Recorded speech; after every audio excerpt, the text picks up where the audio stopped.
First of all, we all know we're in Mercury retrograde, but it's amplified, and Mercury retrograde doesn't impact everybody. It doesn't, and it doesn't have to.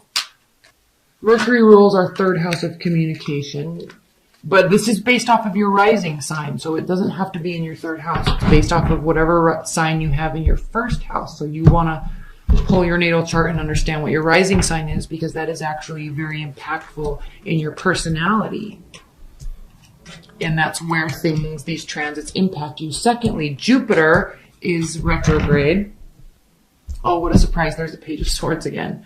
Jupiter is retrograde. And with this Jupiter retrograde that happened during the Pisces season, this confusion that Mercury retrograde may be causing some people, this Jupiter is causing us to really go inside into our spiritual and emotional realm and actually seek out and search for some resolution. So this is a great deal of time where we're looking towards the past and feeling like we're owed something or giving an apology, and in order to make ourselves feel reconciled. Now, it's very important to recognize that this Jupiter retrograde is taking place right on the cusp of Uranus transiting into Taurus. This is a generational transit. It's an outer planet. It stays in a sign for 7 years. So basically, anybody that's born during this Jupiter retro or this Uranus transit is going to have their Uranus in Taurus, which is very important because Uranus is the planet of the unexpected. It rules technology and it rules space, AG type of things. That's why cryptocurrency is being and has been gaining a lot of ground lately. That's why there's expected to be a lot of earthquakes over the next year, specifically this spring and summer, because this Jupiter or this Uranus transit is impacting the earthly realm, Taurus, things that are on the ground, things that we build, our money, our stability, our security. There's going to be over the next 7 years, there's going to be very huge gains and losses based on the work we've done in the past. It is time to plant the seeds. You want to talk about karmic retribution. If you've been lazy or too dreamy or haven't been working hard, this Uranus transit is not going to serve you well. It can cause major losses. But if you have been working diligently and consistently and setting up a strong foundation for yourself, these jolts that we're going to be getting with this Uranus transit over the next 7 years can very much impact you or launch you into a new, even more stable place. So if you are needing to make a change in your action and your consistency, do it now before this transit, because this transit is answering everything that you've been doing over the past 7 years. Now, frankly, this past 7 years for everybody when Uranus was in Aries has been very fiery. It's been very turbulent. There's been crazy love situations that were intense but full of hatred. There's been things that you thought were going to work out that didn't work out on the flip of a dime, because Aries is a passion. They move quickly. They anger quickly. They love quickly. And so when you amplify that with Uranus, it can be major shifts in areas of passion and being very confused in areas of passion and where we thought we were going. So everyone's coming from this, but work on consistency and stability, because this is the last month, because this Uranus transit happens in May, and do it now because you're setting the stage for what is to come over the next 7 years. And I really hope you've been doing it lately or longer than this last month, but this is your time. It's like this window period where you can reset the stage for what's going to happen in the next 7 years. So keep that in mind. It's very important. This is not a time to be dwelling over the past or looking towards the past or wondering what would have been. It is a time for building what we're wanting to build and doing it now. In the present moment, what are you doing right now for your future? That sounds super cliche. I realize that, but this Uranus transit is going to answer that with conviction. Here we have the Page of Swords again. What are you looking for? What are you watching? What are you trying to gain clarity on? It is not serving you.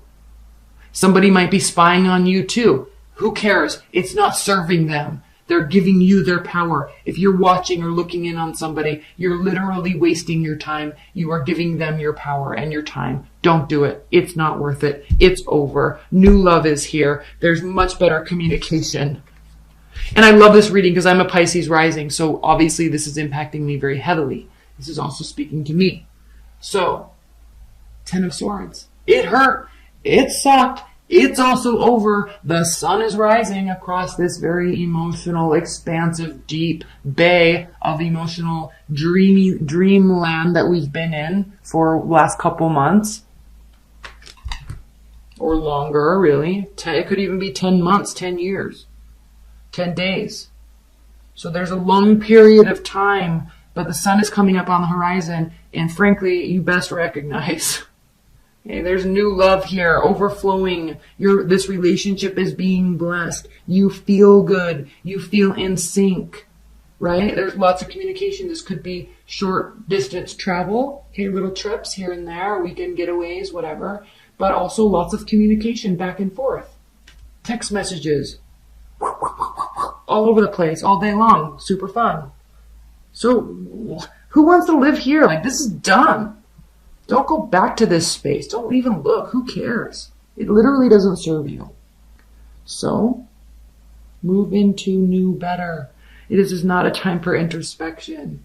We've already been doing that for way too long. Don't even think about it. Okay? Deep contemplation about life. What's my purpose? This is necessary. It's a beautiful card. It's a beautiful energy. But not right now, not for you. Okay? Deep introspection. What's my purpose in life? Am I my own constant? Right? How am I I'm seeking the answer. Okay? Yeah, beautiful energy. Human beings need to do this at times. You definitely do not need to be doing that right now. Living in the moment of this. Let this past go. Like, it's just done. Move forward. Again, stop juggling things. If you're juggling people, if you're juggling work, it's causing a great deal of emotional unrest. You're not on sure footing. You're juggling things. You're trying to build too much. Are your energies split? Where are they split? What are you doing about it? Okay, make a decision. Oh, look, you are. Two of Pentacles reversed. You're putting down one of the Pentacles and moving into the present. Pisces. This world, we have some pretty impactful cards here that are reversed. And you need to listen to me. You need to listen to me here. This is important. Because it's not over. But we have to recognize that when we fail to let something end or force something to end, we're going against the natural grain of what should be. Now, I'm all for power of manifestation and whatever law of attraction and bringing in the things that we want. That's important. But it is also important to realize those places in our lives when we get stuck and we think that we can manifest a certain outcome just because we want it. The reason why I'm saying that is you're not living, or they're not living in the present here. Do they have a vantage point? Yes. They can see clearly all the information that's needed. But I think with these two cards here, calling for drastic action to be done, we don't have time to sit and watch. I mean, we all have time, but it's not the best use of our time to sit and watch and gather and ski and learn. It's not. It serves no purpose. These swords in his back, those are thoughts. He's choosing to stay here. He's choosing to feel hurt. He's choosing to feel stabbed in the back. They stabbed you in the back. Who cares? Peace. Deuces. Get out of here. Why dwell? This is you dwelling with this World card. And yes, ultimately, theoretically, I guess you can say, you can cause this to stay in your life. But I don't think that this person wants you to stay in their life, this to stay in their life. I think you need to move forward and be in something new and actually be in it. Cultivate something that can actually grow. But here's this, okay? And I don't think that this is saying that this is the situation. It can't end. I think the situation ended. But I think you're stuck in your mind here and you're going to take this thought, take these memories into the future, and it's serving no purpose. Something broke down. Something definitely can be rebuilt. That's what's interesting here. I don't know if this is a hope. This is telling you to not have hope. Just do. Just act. Okay? Remember, this doesn't come through prayer. This comes through actually building it. Actually planting that tree. Actually planting that seed. That's where this tree grows from. Not because someone stood there and prayed. And I'm not knocking that. We do that. We all do that through time to time. But right now, for you, Pisces, that's not what you need to be doing. So move away from this energy. Don't stay here. Knight of Swords reversed, High Priestess reversed. You're not listening to your higher intuition. You're not listening. I don't know if you're lower frequency, like a lower frequency Pisces, and I'm not trying to be offensive at all, but like this is a card of extreme intelligence and extreme intuition. She knows the secrets that are hidden here behind these walls of Solomon's temple. She knows the fruit that they can bear. She's standing guard. Here's the moon. Again, you. So she knows what is here and what can be built, but she's choosing to not see it herself, let alone let anybody else into it. It's like her own secret private garden that she locked the door and threw away the key. What's the purpose of that? Now, the good card here is that we have the Knight of Swords reversed. So I think this world and the Tower is trying to not let something go, but you're not trying to keep it either. I think these things are stuck in your mind, or you or them are like watching, like maybe it's a habitual or something like that, but it's not like you're trying to do something or actually rectify the situation. If you did, look, this could come to pass if you did, but I don't see that you're actually taking action here. You're probably in a new relationship and it's going really well, or you're in a new friendship or new business partnership and it's going really well, but you're a little stuck on the past, but clearly you're not doing anything to change the situation, which is totally fine. But you have to recognize where your energy is being spent.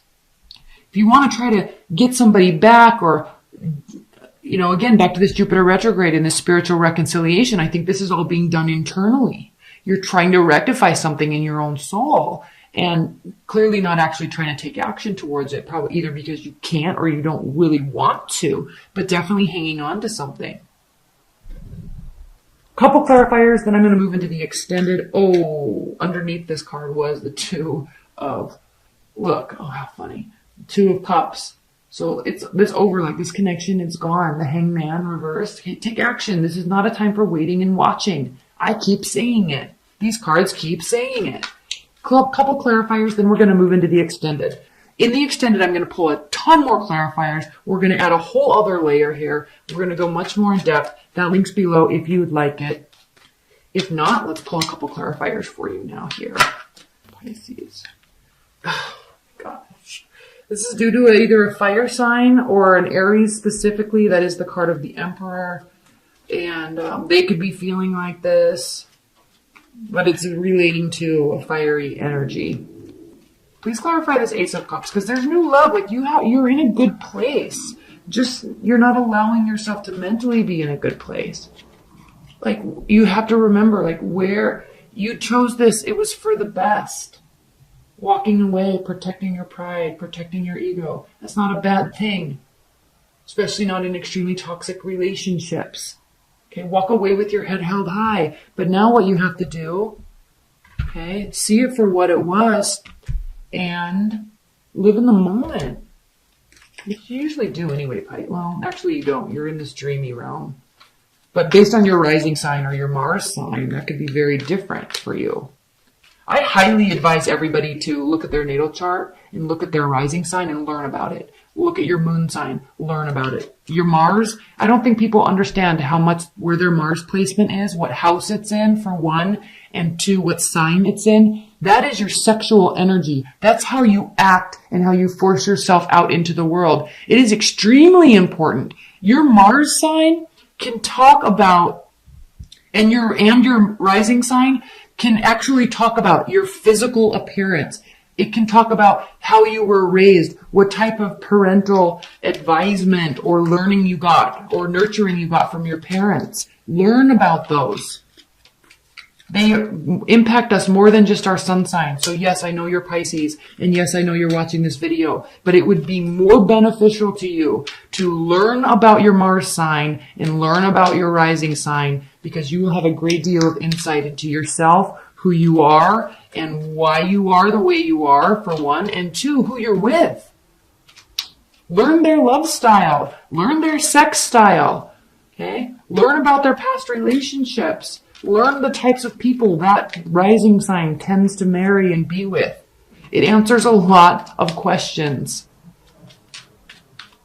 All right, sorry to go on that spiel. We're clarifying. Please clarify this Ace of Cups. Like, for example, if your Mars is in Pisces, you need affirmations of love. You need to feel loved, not in a codependency way. But if someone is detaching from you, all right, you need to, like, you're going to feel very hurt when they don't talk to you. And that's okay, but you need to realize that and not take it personally. And your partner, they need to realize that. If your Mars is in Taurus, you very likely are very, very, very good at building wealth. And you also are probably very stingy in the love department in terms of, unless somebody offers you a lot of wealth or an extreme amount of stability in life and love, you probably aren't going to sleep with them. Like, you take care of yourself first. Your stability comes first. What's something weird? Like, if your Mars is in Aquarius, okay, you could be very much into like control through sex, or you may like being controlled, but you are also very prudent out in the world. Okay, you know who you are, you get things done, you're very much leadership capable and leadership oriented. There's a whole ambiance of control around you. And it can be bad, but it also can be very good. But if you understand that about yourself, you can hone that in. So just because you're a Pisces does not mean you're all dreamland, all love and emotions. There's so many facets to us. So learn about those. It's extremely important. Okay, this Ace of Cups. And learn about your partner. That's extremely important. So you can give them what they actually need. They may not realize it themselves. Okay, Ace of Cups clarified with the Ace of Pentacles. There could be new and approaching love. It either isn't off the ground yet, or may have a hard time getting off the ground. Maybe it's very new. That's why there's lots of communication. But there's not really stability involved in this yet. Or they need to get a job, or you need to get a job, something along those lines. Oh crap, I'm going on way too long. Let's pull a couple more clarifiers and then we'll get into the extended reading where we'll pull a ton more. Please clarify this world reversed. Why is this world reversed? You're not letting this go in your mind because you're seeking justice on some level. You are seeking justice. Why are you not attuned to your higher level of intuition that you need to be? Why is the High Priestess reversed? You are seeking justice. Or some sort of retribution emotionally. Maybe that's why you're watching. Like maybe you want to see somebody fall on their face or something like that, because then you can feel good. But like, don't go there. Just don't. It's not worth it. High Priestess clarified by the Seven of Pentacles. Basically, you're getting there. Like this, I think, is a wake-up moment, a wake-up call a little bit. That maybe where you're spending your time or energy or where they are is not in the appropriate place to actually build something. So you're feeling tired because you're feeling stuck. But you need to refocus back on these pentacles and keep building what you're building. Okay? And you could need more stability from your partner. That could be. But like you're going to get stuck here if you don't start opening up, quote unquote, your third eye and like listen to your intuition and stop wondering. This is you giving your power away and it's literally wasting your time.